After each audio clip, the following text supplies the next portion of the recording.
औज़ुबिल्लाहिमिनश्शैतानिर्रजीम बिस्मिल्लाहिर्रहमानिर्रहीम। अस्सलाम वालेकुम स्टूडेंट्स, आज हम क्लासिफिकेशन ऑफ ऑर्गेनिज़म के बारे में पढ़ेंगे कि ऑर्गेनिज़म को किस तरह क्लासिफाई किया गया। बच्चों, बहुत इंपॉर्टेंट लॉन्ग क्वेश्चन है, आपने गौर से तवज्जो से इसको सुनना है ताकि आपको अच्छे से समझ आए। ठीक है, MCQs भी हैं बीच में शॉर्ट क्वेश्चंस भी आपको आएंगे, तो वो भी मैं आपको मार्क करवाती जाऊँगी, तो वो भी आपने मार्क करने हैं। अब हम स्टार्ट करते हैं। क्लासिफिकेशन ऑफ ऑर्गेनिज्म को किस तरह क्लासिफाई किया गया। Biologists have identified and described about 0.2 million kinds of organisms. बियोलॉजिस्ट ने 0.2 मिलियन काइंड्स ऑफ ऑर्गेनिज्म को आइडेंटिफाई किया और डिस्क्राइब किया, जिसमें से 0.5 मिलियन जो है हमारे पास प्लांट्स की काइंड्स हैं और 1.5 मिलियन हमारे पास किसकी आ जाती हैं, एनिमल्स की। It is only a small percentage of the total kind which biologist think to live on earth.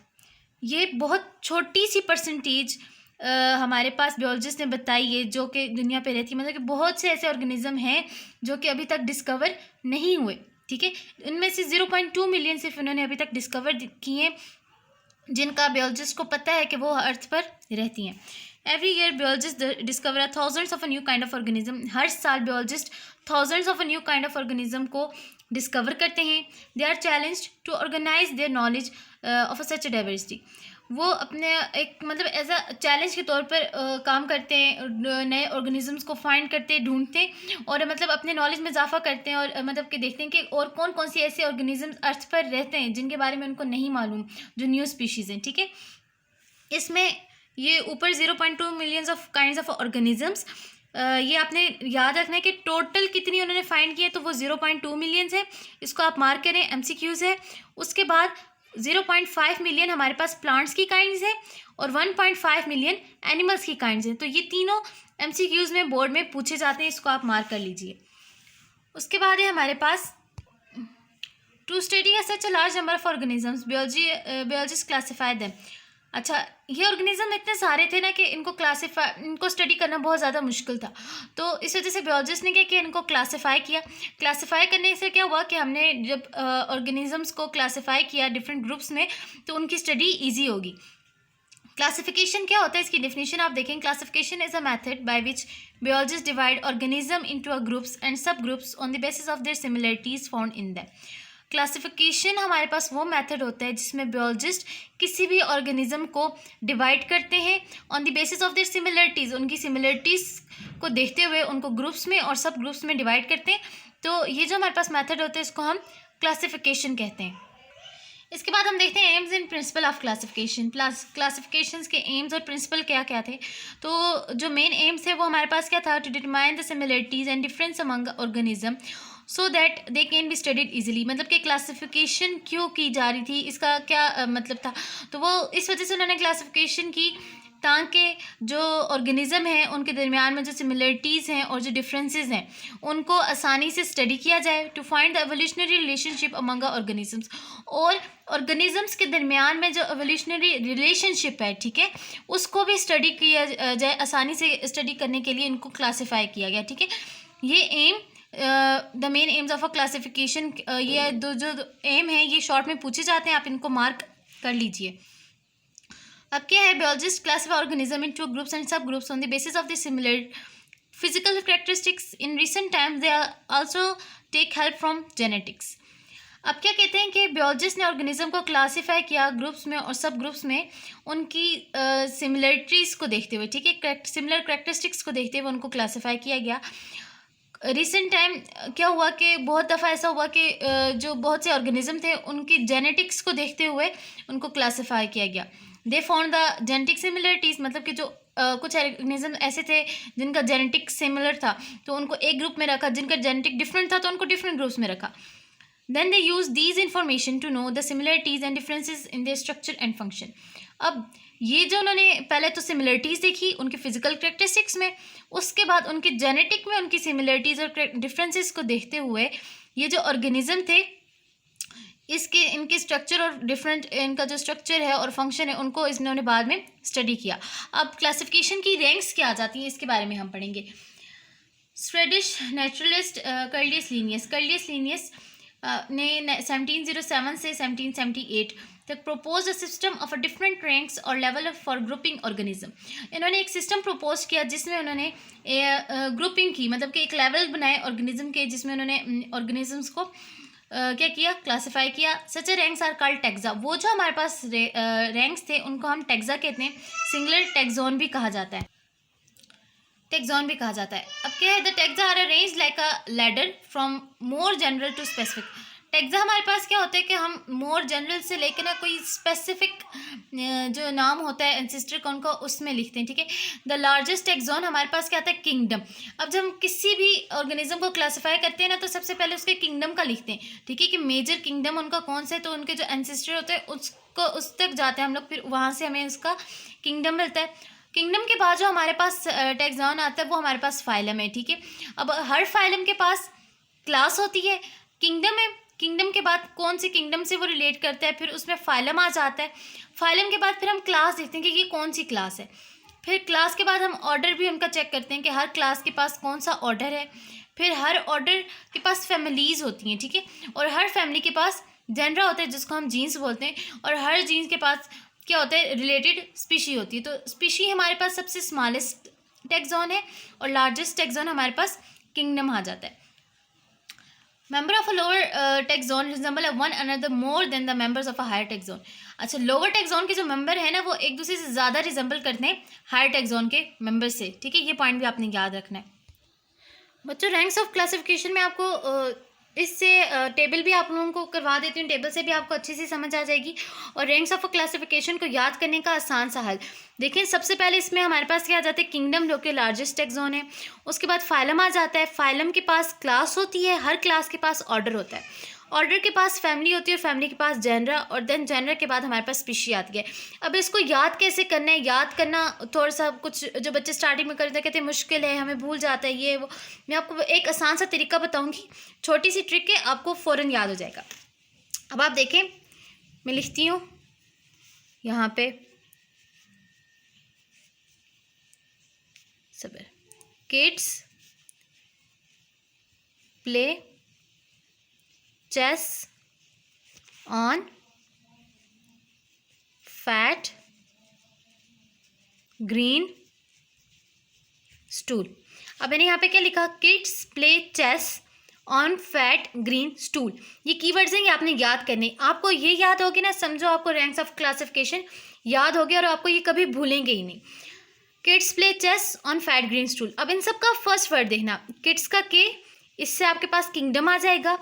Play का पी, इसके बाद पी से आपके पास फाइलम आ जाता है। चेस का सी से आपके पास क्लास आ जाती है। ऑन का जो फर्स्ट है ओ, उसके पास आपके पास ऑर्डर आ जाता है। फैट के एफ से आपके पास फैमिलीज। ग्रीन के जी से आपके पास जेनरा, और जो स्टूल है स्टूल के एस से आपके पास स्पीशी आ गई। तो देखें, kids play chess on fat green stool. आप फिंगर टिप्स पे भी याद कर सकते हैं, आपको आसानी से याद हो जाएगा। और आप यकीन जानिए, अगर आपको ये याद हो गया, आपको इनके नाम कभी भी नहीं भूलेंगे। Kids play chess on fat green stool. First words पहले आप ये लिखेंगे, इनके फर्स्ट वर्ड्स आप लोग देखेंगे, के से किंगडम, पी से फाइलम, सी से क्लास, ओ से ऑर्डर, एफ से हमारे पास फैमिलीज, जी से जेनरा, और एस से स्पीशीज आ जाती हैं। अच्छा, तो स्टूडेंट्स अब हम जाएंगे classification of fruit fly, humans and peas. हमने पढ़ लिया कि रैंक्स ऑफ क्लासिफिकेशन क्या थे, kingdom, phylum, class, order, family, genus and species. तो हमने फ्रूट फ्लाई को, ह्यूमंस को और पी को जो है ना क्लासिफाई किया, ठीक है, इनकी क्लासिफिकेशन की, ताकि इनकी स्टडी ईजी हो सके, ठीक है। सो ये बहुत इम्पॉर्टेंट है, ठीक है। ये जो टेबल है इसको आपने अच्छे से समझना है कि किस तरह हम लोगों ने क्यों इसके अंदर किंगडम में ये वाले नाम क्यों दिए, ऑर्डर में ये नाम क्यों दिया, फैमिली में क्यों दिया, जीन्स में क्यों दिया। तो ये आपने होश से सुनना है कि इसमें से अक्सर जो पास पेपर में जो रिपीट होता है, ठीक है, रिपीटली जो पिछले 5 सालों से आ रहा है, तो वो क्लासिफिकेशन ऑफ पी प्लांट लिखते होते हैं, ठीक है। बहुत से बच्चों को पता नहीं होता, वो कहते हैं कहाँ से आए पी प्लांट, कहाँ से आया, वो टेबल को इग्नोर कर देते, टेबल को सही समझते ही नहीं है, फिर पता कहाँ से चलेगा कहाँ से आया। तो ये जो पूरा टेबल है ना, इसमें से सिर्फ वो पी प्लांट की क्लासिफिकेशन पूछते हैं कि आप पी प्लांट की क्लासिफिकेशन लिखें, तो आपको ये पूरी लिखनी पड़ती है।